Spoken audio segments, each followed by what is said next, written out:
तो 1971 की सर्दियों में अमेरिका के एक शहर लॉटन में लोग अपने घरों में आराम कर रहे थे।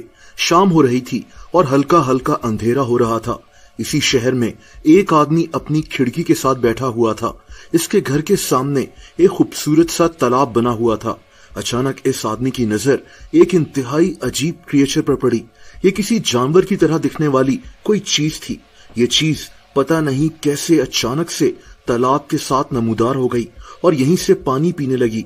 ये इतनी भयानक थी कि इस आदमी को हार्ट अटैक आ गया। इसकी बचत तो हो गई, लेकिन पुलिस अब इससे जानना चाहती थी कि इसने ऐसा क्या देखा था जो इसका ये हाल हुआ। दोस्तों, इस आदमी ने बताया कि वो जो भी चीज थी वो किसी इंसानी भेड़िए की तरह लग रही थी।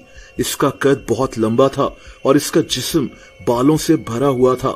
अजीब बात यह थी कि उस शाम इस शहर में और भी कई लोगों ने इस चीज को देखा था।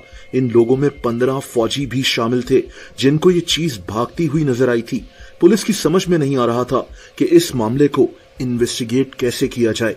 दोस्तों, इस चीज का नाम वुल्फमैन मशहूर हो गया। इस शहर की पुलिस अब आसपास के जंगलात में इसको तलाश करना शुरू हो गई कि देखा जाए कि ये क्या चीज है। इसकी एक वजह यह थी कि काफी साल पहले इसी शहर के पास एक जंगल में एक आदमी शिकार खेलने गया हुआ था। जब इसे घने दरख्तों में कोई चीज हिलती हुई नजर आई। ये चीज गुर्रा रही थी। इस आदमी ने अपनी बंदूक फौरन तान ली। ये डरा हुआ था और दोस्तों फिर इसके सामने एक भेड़िए की तरह का जानवर खड़ा हुआ नजर आया जिसकी शक्ल इंसानों से मिलती जुलती थी। इसकी हाइट बहुत ज्यादा लंबी थी। इसके जिस्म पर हर जगह बाल थे। वेयरवुल्फ यानी इंसानी नुमा भेड़िए की कहानियां तो आपने सुनी होंगी। ये कुछ वैसा ही लग रहा था।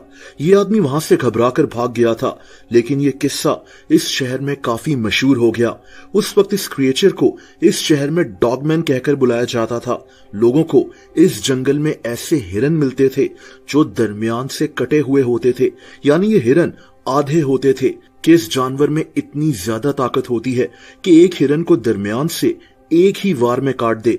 इस शहर के लोग इन सारी कहानियों से पहले ही वाकिफ थे। दोस्तों, 1970 में भी इस शहर में एक ऐसा वाकया हुआ था जब एक किसान को अपने फार्म का दरवाजा टूटा हुआ नजर आया, जैसे किसी ने इसको उखाड़ कर फेंक दिया हो। इस आदमी की कई मुर्गियां वहां से गायब हो चुकी थीं। इस किसान को कीचड़ के अंदर पांव के निशान भी नजर आए। ये अजीब से निशान थे, 6 से 7 इंचेस लंबे। बहरहाल दोस्तों, 1971 के उस वाकये के बाद भी इस शहर में ऐसे वाकये होते रहे। जैसा कि 1977 में इतने ज्यादा लोगों ने दावा किया इस चीज को देखने का कि बाकायदा टीम्स बनाई गईं ताकि इस क्रिएचर को जंगल में ढूंढा जा सके। लोग शिकायत करते थे कि ये जो कुछ भी है, इन्हें रात को शदीद ठंड में और बर्फ में इनके घर के पास नजर आता है। लोग ये भी कहते थे कि इसमें से बहुत ही बुरी बदबू आ रही होती थी।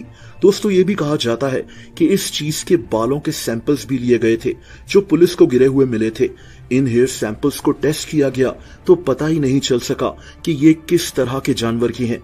इसके बाद भी एक और वाकया हुआ जब 2 लोग, एलेक्स और इसका दामाद जॉर्ज, इस शहर से थोड़ा सा दूर अपने मवेशियों को चारा डाल रहे थे जब इन्हें अपने फार्म के बाहर ऐसा ही एक क्रिएचर नजर आया।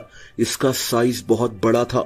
एलेक्स फौरन अपनी बंदूक उठाने फार्म के अंदर चला गया, लेकिन तब तक ये चीज जंगल के अंदर वापस भाग चुकी थी।